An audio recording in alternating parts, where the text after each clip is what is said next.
Have you ever noticed something strange? When you're alone, sitting quietly, maybe early morning, maybe late at night, your mind suddenly starts asking big questions. Who am I? Why am I here? What actually matters in life? But the moment you step into a crowd, poof, those questions vanish. Suddenly it's not, who am I? It's which group do you belong to? Which slogan do you shout? Which side are you on? Interesting, right? Here's the uncomfortable truth most people don't like to hear. Silence makes you spiritual. Crowds make you religious. Let me explain, slowly, simply, honestly. When you sit in silence, there's no audience. No one to impress. No one to agree with you. No one to clap. It's just you and your mind. And that's scary. Because in silence, you can't hide behind noise. You can't hide behind rituals. You can't hide behind borrowed beliefs. Silence asks questions. Crowds give answers.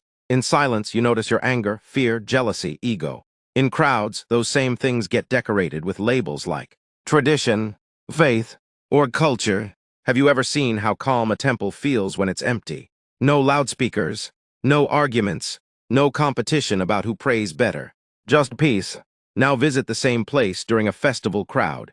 Suddenly people are pushing, shouting, fighting over slippers, arguing about cues, sometimes even fighting over whose God is greater.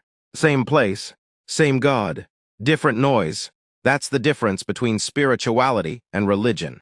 Spirituality begins when you sit quietly and look inward. Religion often begins when many people look outward, at each other. In silence you ask, am I living honestly? Am I kind? Am I aware? In crowds the questions change. Do I look religious enough? Am I following the rules? Do others approve? Here's a funny example. When you're alone at home, you might talk to God like a friend. Listen, I messed up today. Help me do better tomorrow. But in a crowd, suddenly your prayer becomes dramatic. Long sentences, perfect posture, eyes half closed, volume adjusted so people notice. Same God, different performance. Silence removes performance. Crowds encourage it.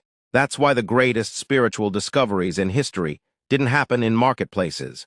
They happened in forests, mountains, caves, quiet rooms, because silence doesn't tell you what to believe. It shows you what you already are. Crowds, on the other hand, are powerful, but dangerous. They give comfort, identity, and belonging, but they can also replace understanding with agreement. In a crowd, it's easy to believe something because everyone does. In silence, you're forced to understand it, or drop it. That's why silence feels uncomfortable at first. Your phone suddenly looks very interesting. Notifications feel urgent. Anything to escape being alone with your thoughts. Because silence doesn't entertain you. It reveals you. And here's the twist. You don't need to reject religion. You don't need to avoid people. Just don't confuse noise with truth. Use crowds for celebration. Use religion for structure. But use silence for awakening. Because crowds can teach you what to believe. Silence teaches you why you believe, or whether you even should. So the next time you feel restless, confused, or lost, don't run to noise immediately. Don't scroll. Don't argue.